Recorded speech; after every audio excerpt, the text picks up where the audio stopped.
नारायण नारायण।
नारायण।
चलिए प्रारंभ करते हैं। कृष्णाय वासुदेवाय हरये परमात्मने प्रणतक्लेशनाशाय गोविंदाय नमो नमः। गोविंदाय नमो नमः। गुरुर्ब्रह्मा गुरुर्विष्णु गुरुर्देवो महेश्वरः गुरु साक्षात् परब्रह्म तस्मै श्री गुरुवे नमः। श्री गुरुवे नमः।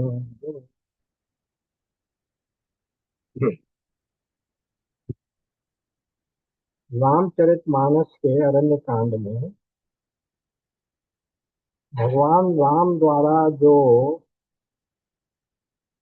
शबरी को नवदा भक्ति का उपदेश दिया जा रहा है उस पर विचार चल रहा है। और पिछले सत्र में 8वां सोपान पूरा कर लिया है। अब जो अंतिम सोपान है, जो नवम भक्ति है, उसके बारे में चर्चा कर रहे हैं। तो वो क्या है नवम भक्ति? नवम सरल सब सन छल हीना मम भरोस ही हरस न दीना। नवम भक्ति सरलता। नवम सरल सब सन छल हीना, और किसी के भी साथ छल नहीं किया गया, ऐसी भक्ति है।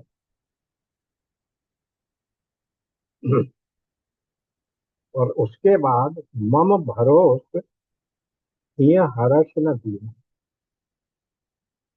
और उस व्यक्ति में, उस साधक में, उस भक्त में मेरे प्रति पूर्ण भरोसा है, पूरा मेरा आश्रय है।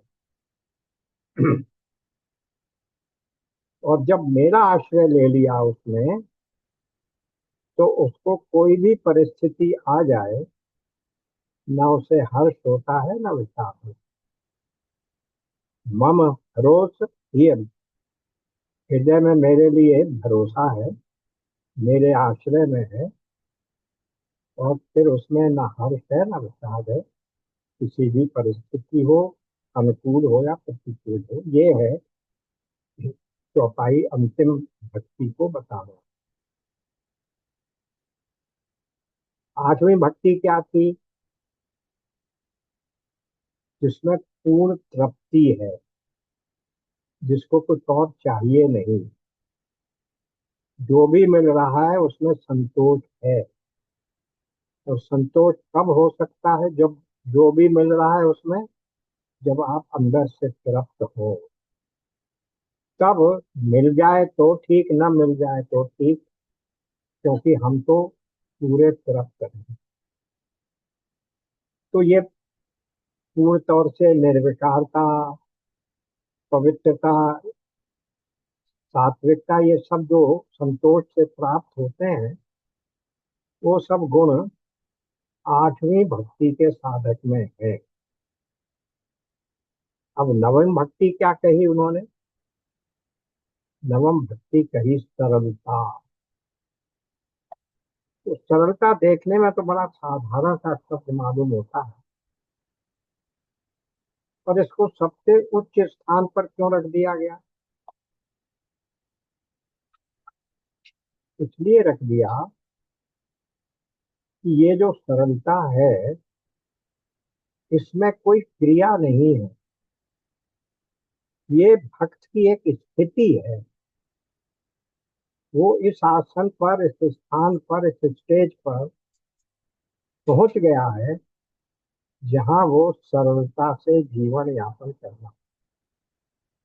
उसके जीवन में से अब प्रपंच हट गया।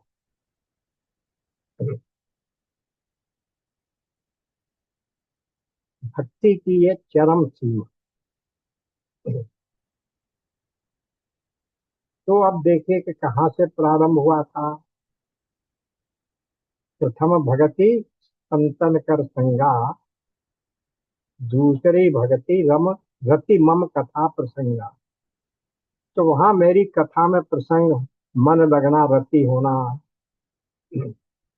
संतों के संग बैठना, वहां से प्रारंभ हुआ था। और धीरे धीरे अब हम कहाँ पहुंच गए कि अब किसी की आवश्यकता नहीं है।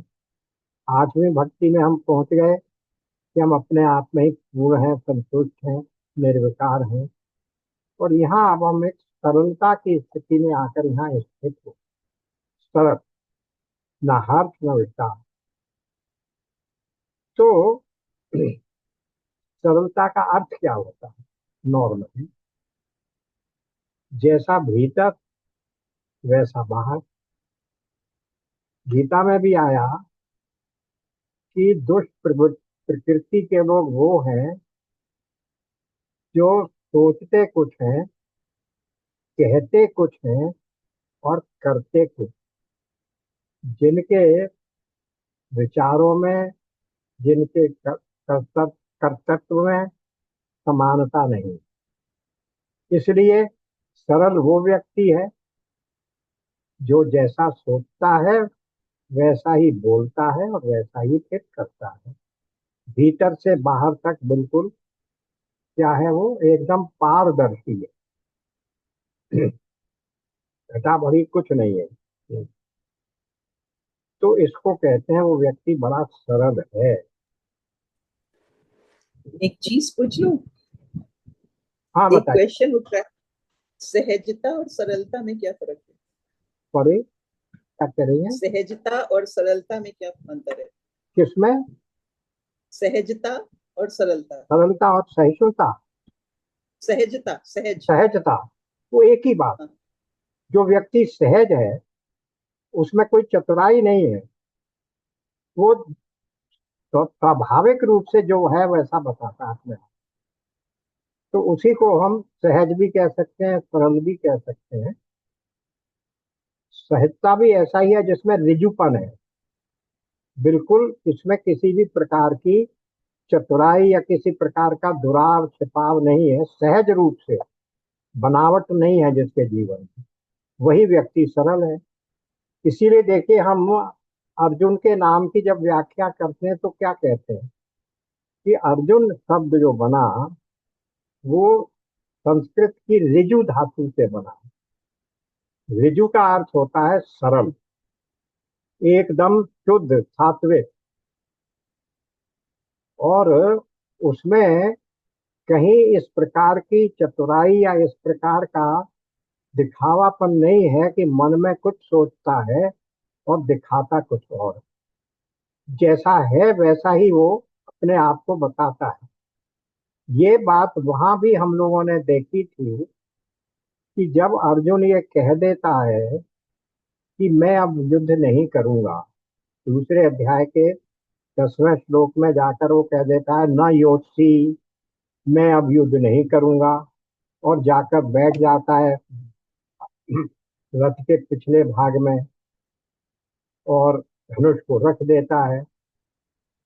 तब उसका यही क्रिटिसिज्म होता है कि भाई तुम तो ये विश्वास करके, ये निश्चय करके आए थे कि मैं इन सबको देखूंगा।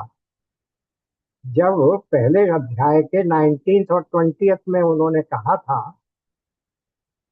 कृष्ण भगवान से कि आप मेरे रथ को दोनों सेनाओं के बीच में खड़ा कर दीजिए और मैं देखना चाहता हूँ मुझसे युद्ध करने की हिम्मत करके कौन कौन यहाँ आए हैं।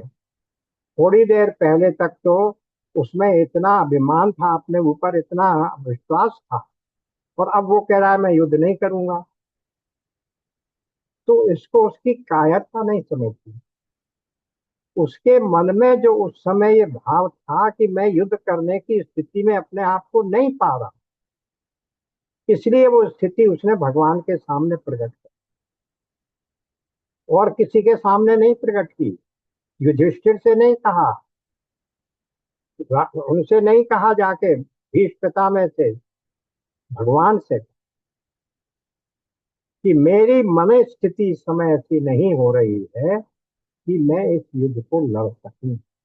तो ना ये उसकी कमजोरी का परिचायक है, बल्कि ये उसकी निजता का परिचय है। अपने मन में जितनी कमजोरी थी उसने भगवान के सामने प्रकट की। इसी को रिजता, इसी को सरलता, इसी को सहजता।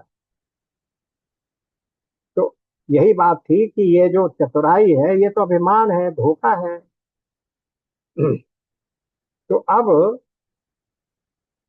इसमें एक थोड़ा सा हमें क्वालिफिकेशन लगाना पड़ेगा कि जो मन में आए वैसा बोल रहे हैं, ये अनक्वालिफाइड रूप में सरलता का द्योतक नहीं है। क्यों? आपके यहाँ कोई महन आया, एक अतिथि, कोई मित्र, रात के 10 बजे आपने दरवाजा खोला, मन में आया, अरे ये इस बेवक्त कहाँ से आ गया, मैं इसको कैसे करूं। तो ये सरलता नहीं है कि आप उससे बोलने का, अरे भाई तुम इस समय यहाँ कहाँ से आ गए, तुम्हें सूचना दे के आना चाहिए था, ये कुछ समय आने का, इत्यादि इत्यादि। तो ये सरलता नहीं है। ये क्या है कि आपका अपने सबकॉन्शियस माइंड पर नियंत्रण है।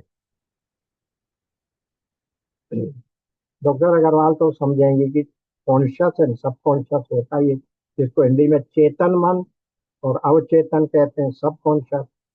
तो सबकॉन्शियस में बहुत सी बातें आती। तो कोई बात कह दे कि जो मन में आ रहा है वैसा ही आपने बोल दिया, किसी के मन में प्यार आया तो उसने जाके तुरंत आपको हक कर लिया, आपसे लिपट गया, और गुस्सा आया तो आपको गालियां देने लगा। तो ये सरलता नहीं है, ये पागलपन है। ऐसे व्यक्ति को तो फिर आगरा में होना चाहिए। वो वहां क्या कर रहा है? सरलता का वो पाठ नहीं है। तो इसलिए दोनों में थोड़ा अंतर करना पड़ेगा। सरलता का मतलब ये तो सही है कि जो आपके मन में आवे वही आप, जो आपके अवचेतन में हो वही आपके चेतन में भी हो। सरलता ये है, लेकिन इसके लिए हमें अपने अवचेतन को सिखाना पड़ेगा, नियंत्रण में लाना पड़ेगा। यही मर्यादा है, यही शास्त्र सिखाते हैं। तो फिर क्या हुआ कि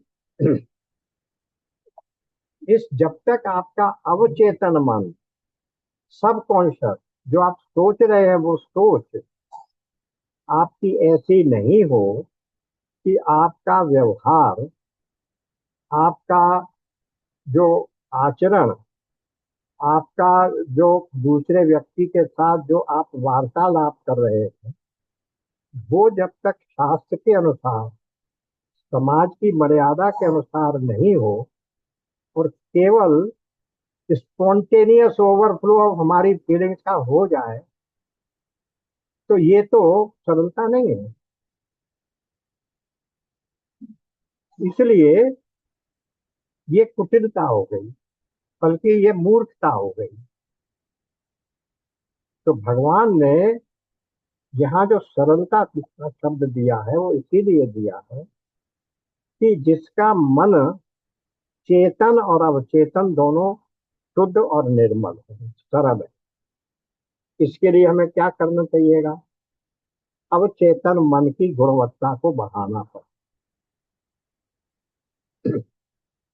तभी मन में सरलता आएगी। चेतन मन के द्वारा अवचेतन मन पर संयम आना चाहिए। तो साधना के द्वारा अवचेतन मन का हमें विकास करना होगा कि उसमें ये गलत भाव आए ही नहीं। अब ये होगा कैसे?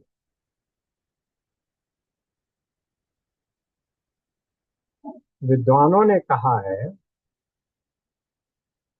कि इसके लिए अपने विचारों की दिशा बदलो, अपने विचारों की गुणवत्ता को बदलो। अपने अंतर मन को, अपने अवचेतन मन को, उसमें जो वृत्तियों का प्रवाह हो रहा है उसे थोड़ा शांत रखने की का प्रयत्न करो। धीरे धीरे हमारे अवचेतन मन में भी वही सरलता आ जाए जैसी सरलता भगवान चाहते हैं इस चौपाई। तब सन छल हीना और सरल अवचेतन मन स्वयं इतना शुद्ध सात्विक हो जाए कि फिर हमारे चेतन मन को उसमें वश में रखने की आवश्यकता ही नहीं पड़े। तब हम सरल हुए। तब हम कह सकते हैं वो व्यक्ति पारदर्शी है, जो जैसा सोचता है वैसा ही कहता है, वैसा ही कर रहा है, क्योंकि फिर कोई कंफ्लिक्ट नहीं है उसके सबकॉन्शियस में या उसकी थिंकिंग में और उसके बिहेवियर। तब हम कहेंगे सरल। अब देखिए, रामचरितमानस से कुछ उदाहरण देते हैं।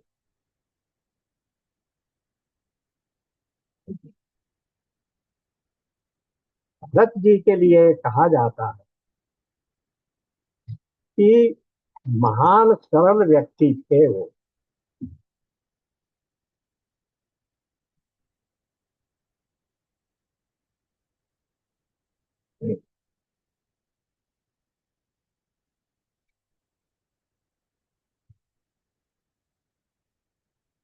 हेलो। हम्म। जी।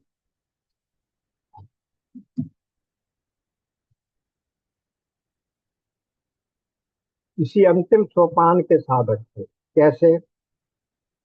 रामचरितमानस का जो उदाहरण देते हैं लोग, जब चित्रकूट से वापस आए, राम जी की खड़ाउएं लेकर आए, तो पादुका को तो उन्होंने सिंहासन पर स्थापित कर दिया और उन्होंने वशिष्ठ जी को प्रणाम करके उनसे आज्ञा मांगी। क्या मांगी? अगर आपकी आज्ञा हो तो मैं भी एक नियम पालन करना चाहता। क्या नियम पालन करना चाहते हो? मेरे प्रभु जंगल में रहते हैं, जमीन पर सोते हैं, कंदमूल फल खाते हैं, तो मैं पलंग पर सोऊं, ये व्यंजन खाऊं और नियम से न रहूं, ये मुझे कष्टदायक। तो मैं चाहता हूं कि मैं भी ये नियम ले लूं कि मैं भी जमीन पर ही सोऊं, कंदमूल फल ही खाऊं और व्यंजन नहीं खाऊं, और उसी प्रकार उनकी तरह ही कष्ट झेलकर मैं रहूं 14 साल। तब देखिए वशिष्ठ जी ने क्या कहा। हे भरत, तुम अब ऐसी स्थिति में पहुंच गए हो जब मैं तुम्हें धर्म नहीं सिखा सकता। तुम्हें किसी धर्म का आश्रय लेने की आवश्यकता नहीं है, किसी धर्म का बहाना लेने की आवश्यकता नहीं है, धर्म से परमिशन लेने की जरूरत नहीं है। क्यों? क्या चौपाई बोली गई है वहां? समुझब कहब करत तुम जोई। जो तुम कहते हो, जो तुम समझते हो और जो कुछ तुम करते हो, तीनों बातें आ गई। सरलता की जब भी बात हो रही थी, पारदर्शीपन की, कि जैसा वो समझता है यानी मन में सोचता है वैसा ही कहता है फिर वैसा ही करता है। तो क्या कह रहे हैं वशिष्ठ जी उनसे? समुझब कहब करब। जैसा तुम सोचते हो, जैसा तुम कहते हो, जैसा तुम करते हो, धर्म सारु जग हो ही हो। वो सब धर्म के अनुसार ही है। तुम्हारा अपना सोच, तुम्हारी अपनी करनी, तुम्हारा अपना नियम, उसके लिए तुम्हें किसी दूसरे धर्म की परमिशन या दूसरे धर्म से आश्रय लेने की, रेफरेंस देने की जरूरत नहीं है। वो अपने आप में धर्म है। धर्म सारू जग हो ही सोई। सारा जग, जग में जो धर्म है वो वही है जैसा तुम कर। तो क्या हुआ? समझब, कहब और करब।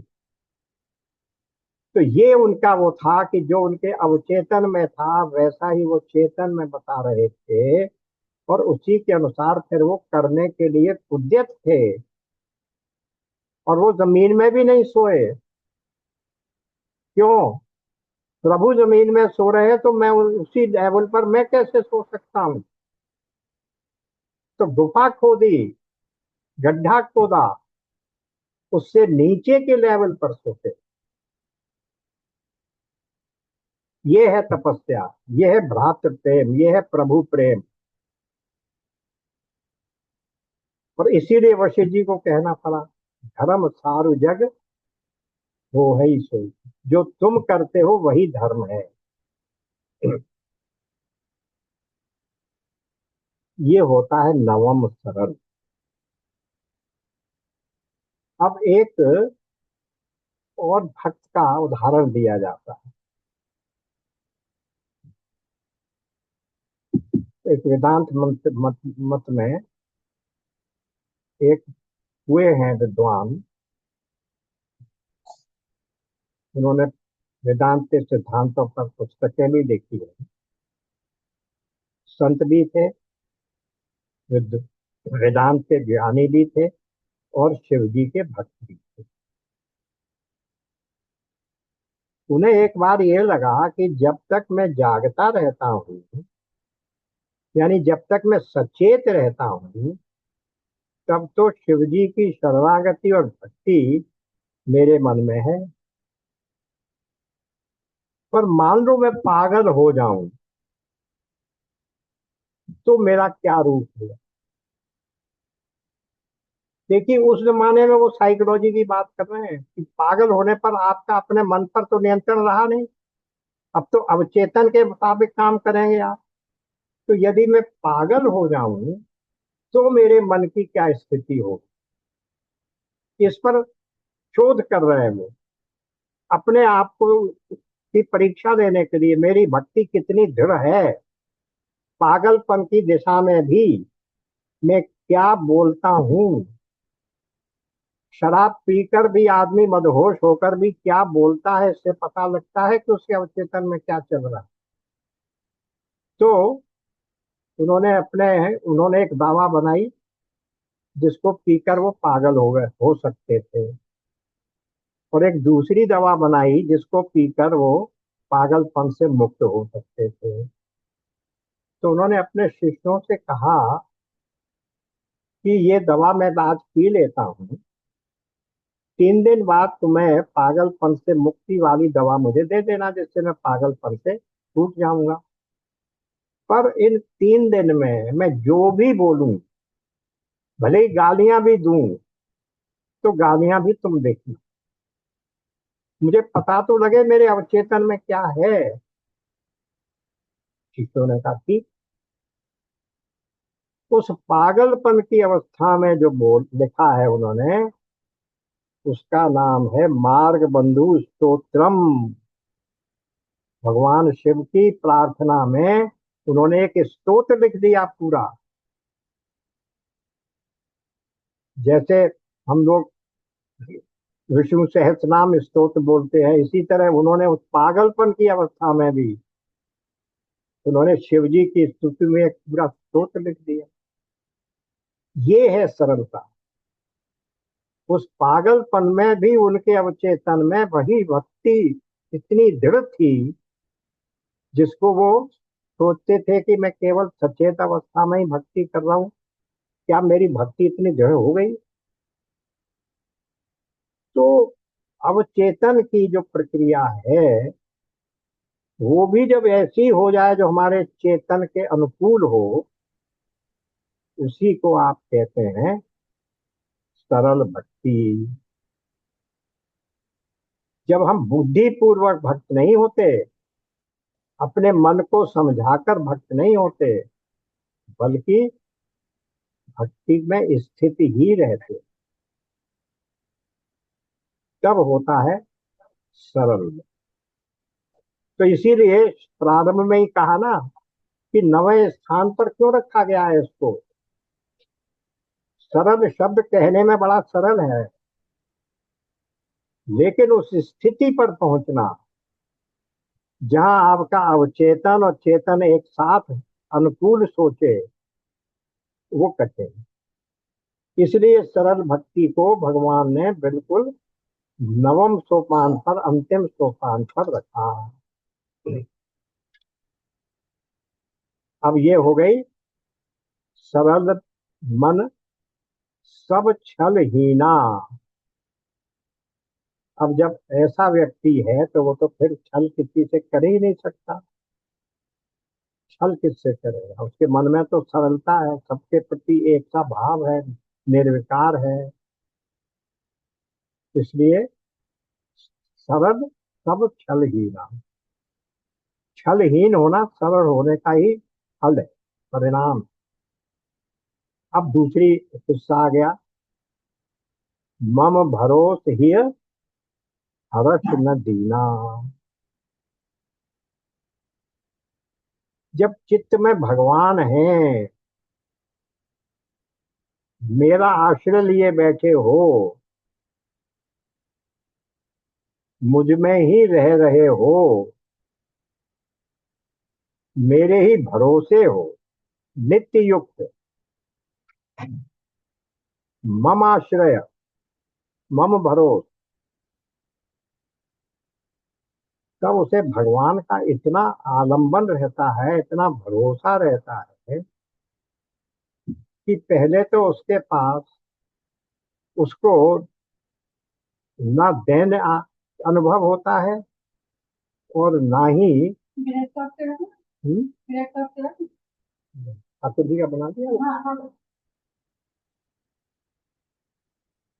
यानी उसे न तो दैन्य, दैन्य का मतलब दुखीपन, दीनता, कष्ट, कार्पण्य, वो कुछ नहीं प्रतीत होता। और न हर्ष का, हर्ष होने में उसको, हर्ष होने से उसको कुछ विशेष सुख नहीं मिलता। न सुख है उसे, न सुख है, न हर्ष है, न विचार। क्योंकि वो तो भगवान के चिंतन में, भगवान में स्वयं इतना निमग्न हो चुका है कि उसके लिए इन भौतिक जगत की वस्तुओं की कोई वैल्यू ही नहीं रही। हर्ष और विषाद किस लिए होता है? हर्ष होता है इस जगत की कोई वस्तु को प्राप्त करके, किसी व्यक्ति वस्तु परिस्थिति को प्राप्त करके हर्ष होता है। उसी व्यक्ति वस्तु परिस्थिति का वियोग हो जाए तो हमें दुख होता है।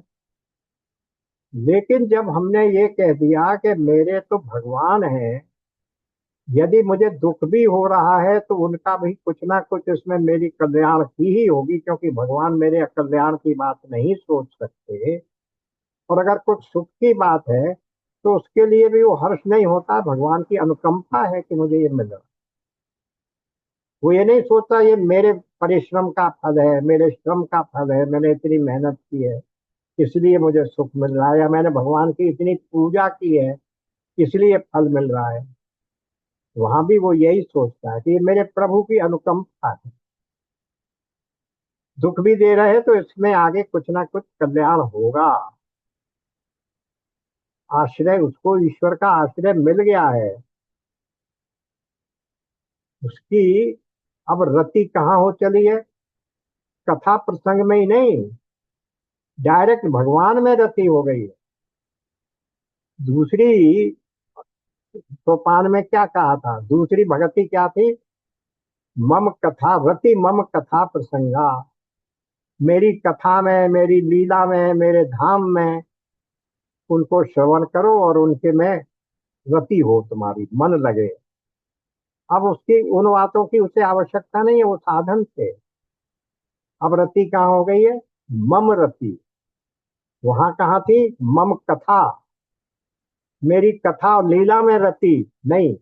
अब वो उससे बहुत ऊपर हो गया। अब तो स्वयं भगवान के साथ है उसकी रति, ईश्वर की ओर उसकी धारा बह चुकी है। अब उसको बाहर की किसी प्राप्ति से कोई हर्ष नहीं होता, और बाहर के किसी नुकसान से उसे दुख नहीं होता।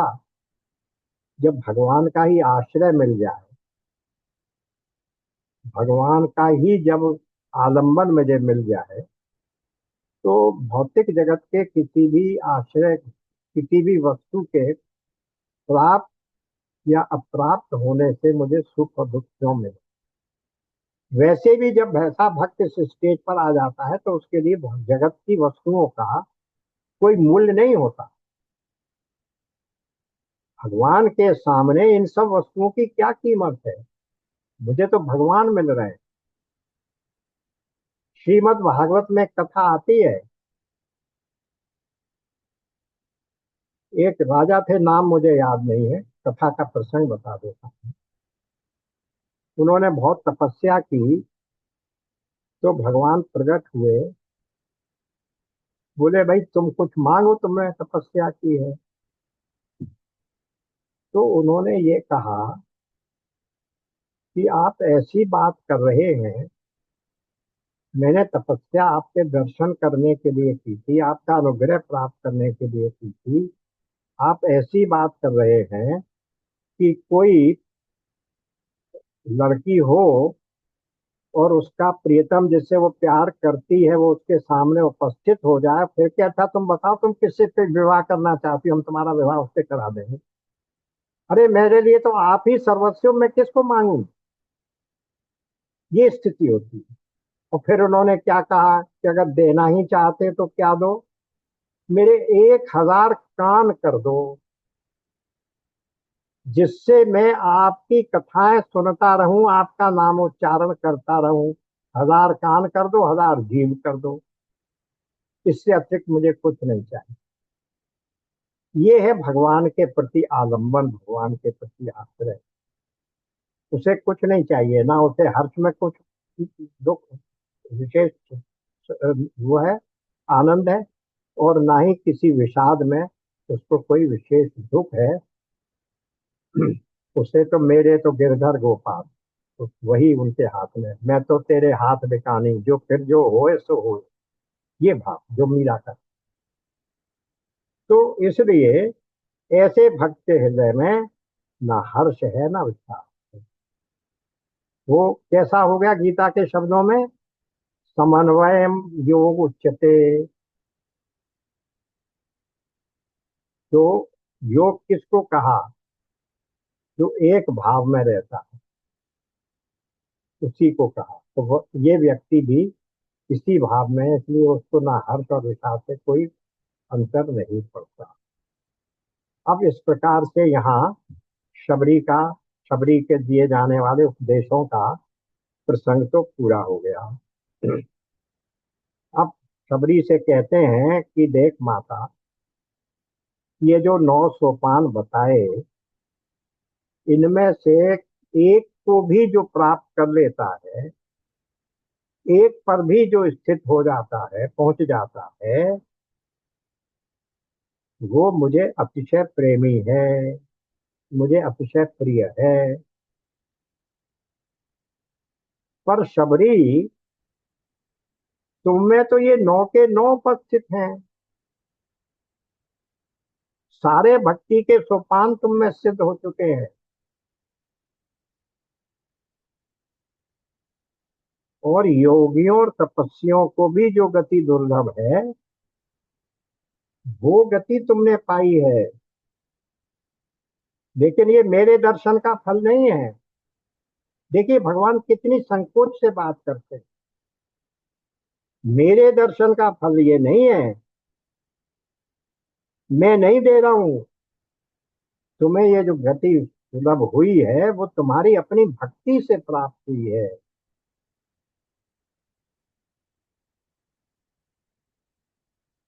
और जिसको मेरी भक्ति, जो मेरी भक्ति कर लेता है, फिर उसे क्या हो जाता है? अपने स्वरूप का ज्ञान हो जाता है। फिर मुझ में तुझ में अंतर नहीं, ये स्थिति आ जाती है।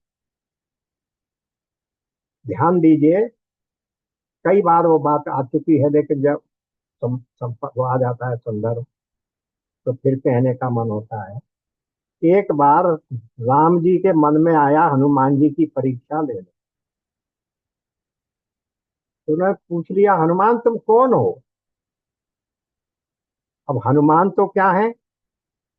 ज्ञान गम्यम अग्रगण्यम, ज्ञान ज्ञानियों में ज्ञानी, ज्ञानी नाम अग्रगण्यम।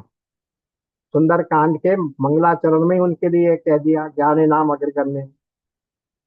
तो समझ गए हनुमान जी कि ये कोई साधारण प्रश्न नहीं है, भगवान मेरे ज्ञान की परीक्षा लेना। तो उन्होंने क्या कहा? उन्होंने कहा, शारीरिक रूप से मैं आपका दास हूं, और आप मेरे प्रभु हैं, मेरे स्वामी हैं। जीव धर्मा, जीव के रूप से मैं आपका अंश हूं, आप पूर्ण हैं। ममे वांशो जीव लोके जीव भूत सनातन, मैं आपका अंश हूं। लेकिन वास्तव में वस्तुतस्तु जो आप हैं वही मैं हूं, ये ऐसा मेरा विचार है। तो जब भगवान का सानिध्य प्राप्त होता है, तब ये बात आ जाती है अंततः जाकर कि फिर मुझ में तुझ में कोई अंतर नहीं है। जो आप हैं वो मैं हूं, ये हनुमान जी कह रहे हैं, जो कहते हैं मैं आपका परम सेवक हूं। क्योंकि वास्तविकता वही है। यही बात वो उससे कह रहे हैं कबरी से भी, कि जब ऐसी भक्ति आ जाती है, ऐसा भगवान का दर्शन मिल जाता है, तो उनकी अनुकंपा से जो ज्ञान प्राप्त होता है, उस ज्ञान के बाद अपने स्वरूप का तुम्हें पता लग जाता है। मेरे दर्शन का अनुपम फल ये है कि जीव अपने स्वरूप को पहचान ले। अब देखिए, जहां यहाँ भक्ति की बात हो रही है, उसी में फिर से एक बार हम गीता पर चलते हैं।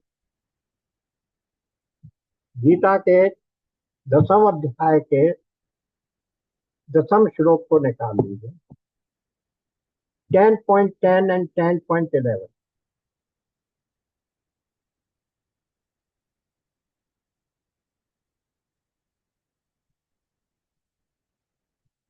वहां क्या कहा गया है?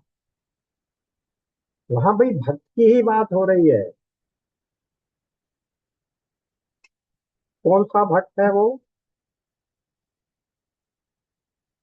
तेषाम सतत युक्तानाम भजताम प्रीति पूर्वकम। ऐसा वो व्यक्ति, तेषाम, ऐसा वो व्यक्ति जो निरंतर मेरे ध्यान में सतत युक्तानाम लगा हुआ है, और भजताम प्रीति पूर्वकम, और मुझे प्रीति पूर्वक भजता रहता है। ददामि बुद्धि योगम तम येन माम उपयांति ते। मैं ऐसे भक्तों को वो तत्व ज्ञान रूपी योग देता हूँ, बुद्धि योग देता हूँ, जिससे वे मुझको प्राप्त होते। भक्ति की पराकाष्ठा यही है कि अंततः उसको ज्ञान प्राप्त करके वो मुझको प्राप्त होता है। उससे पहले भक्ति आपको भगवान की प्राप्ति या मोक्ष की प्राप्ति नहीं करा सकती। लेकिन भक्त अधूरा न रह जाए, इसलिए भगवान क्या कह रहे हैं? मैं ऐसे भक्त को तत्व ज्ञान रूप योग देता हूं, जिससे वो मुझे प्राप्त हो जाए, क्योंकि उससे पहले वो प्राप्त नहीं हो सकता ज्ञान से प्राप्त किए बिना। और ये बात फिर और बढ़ाई 11th में, फिर क्या कही? हे अर्जुन, उनके ऊपर अनुग्रह करने के लिए उनके अंतःकरण में स्थित हुआ मैं स्वयं ही उनके अज्ञान जनित अंधकार को प्रकाशमय तत्व ज्ञान रूप दीपक के द्वारा नष्ट कर। दो बातें कही गई इस श्लोक में। एक तो यहां फिर से भगवान ने ये कंफर्म किया कि मैं सब प्राणियों के हृदय में स्थित हूं। क्या कहा? यही तो कहा उन्होंने कि मैं उनके हृदय में स्थित हुआ, अपने वो ज्ञान रूप दीपक से उनके उसको वो कर देता हूं। उनके अंतःकरण में स्थित हुआ मैं स्वयं ही उनके अज्ञान जनित अंधकार को प्रकाश में तत्व ज्ञान रूप दीपक के द्वारा नष्ट कर दूंगा। तो एक बात तो ये कही कि मैं सबके हृदय में स्थित। ये बात पहले भी आ चुकी है या आएगी, पहले तो नहीं आई है, आएगी 15 चैप्टर में। 15 चैप्टर में क्या कह रहे हैं? 15.15 निकालिए।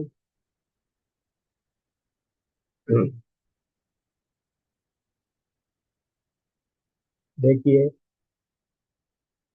15 चैप्टर का 15, सर्वस्य हम हृदय सन्निविष्टो, मैं सब प्राणियों के हृदय में निविष्ट हूं।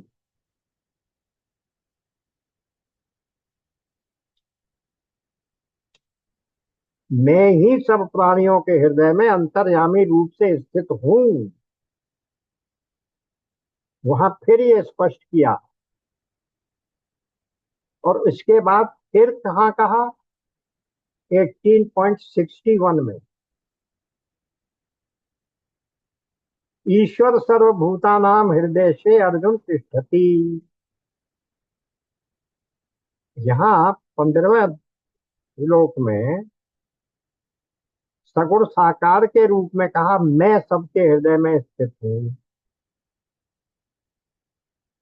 18 में ज्ञानी के रूप में कहा कि ईश्वर सबके हृदय में स्थित है। बात वही, भक्ति के भाव से देखें तो भगवान कह रहे हैं मैं तुम्हारे हृदय में स्थित हूँ, यही तो 10वें में कह रहे हैं।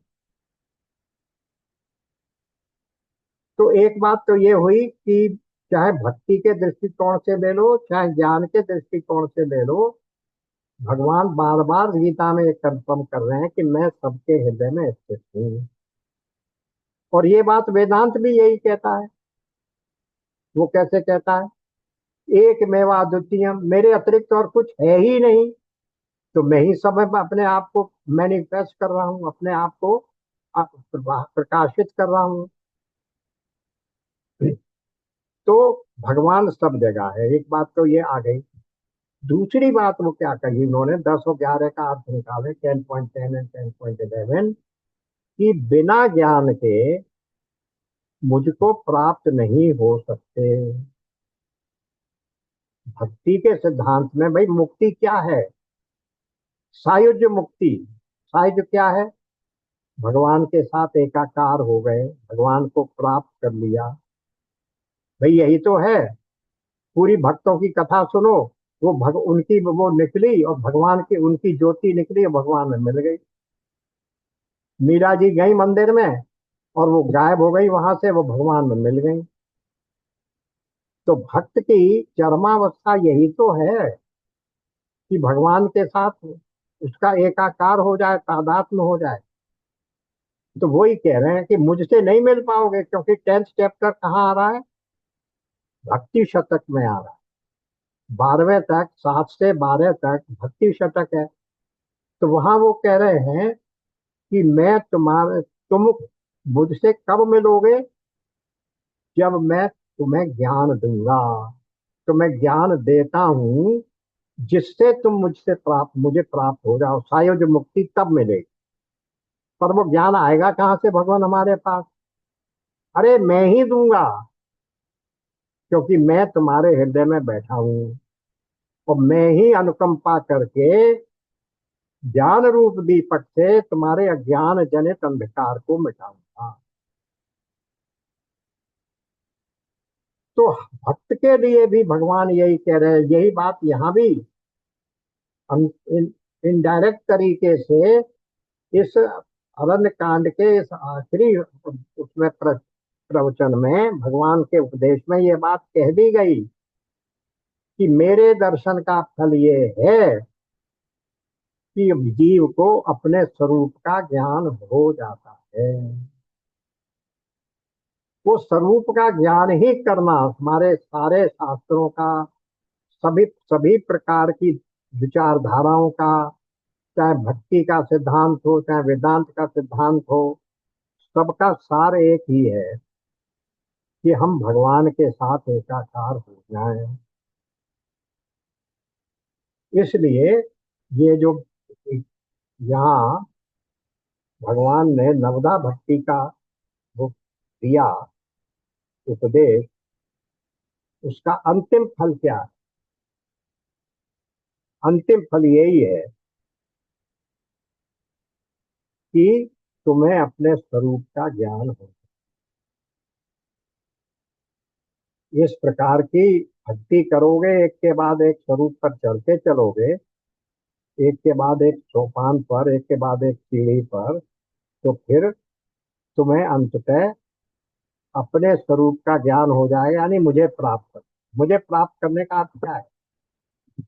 ऐसे धाम में पहुंच जाना जहां से वापस नहीं आना। बंधन क्या है? बंधन का ही तो मोक्ष है।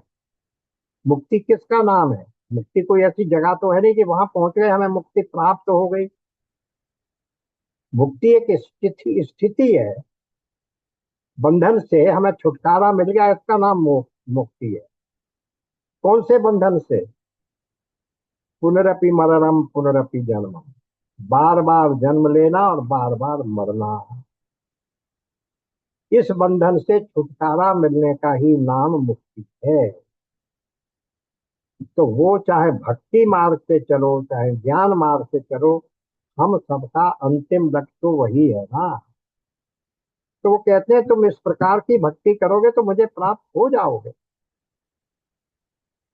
यही अंतिम इसका सार तत्व है इस उपदेश का, नवधा भक्ति। तो आज ये प्रकरण तो पूरा हो गया, लेकिन भक्ति का प्रकरण इतना अच्छा है कि उसको भी हमें चलाते रहना चाहिए। तो नेक्स्ट सेशन में कुछ और लेकर आएंगे, क्योंकि ये है कि भाई एक भक्ति का प्रकरण चलता रहे, एक ज्ञान का प्रकरण चलता रहे। तो ज्ञान का प्रकरण वहां चलता है हमारा ट्यूसडे के दिन, सैटरडे के दिन भक्ति की धारा प्रवाहित रहनी चाहिए। तो उसको फिर नेक्स्ट सेशन से कोई एक और नया भक्ति का प्रकरण पकड़ लेंगे, तब तक छांट लेंगे, उसको कंटिन्यू करेंगे। आज समय भी हो गया है, यही विराम देते हैं। ओम पूर्णमदः पूर्णमिदं पूर्णात् पूर्णमुदच्यते पूर्णस्य पूर्णमादाय पूर्णमेवावशिष्यते। ओम शांति शांति शांति। नारायण नारायण नारायण। नारायण।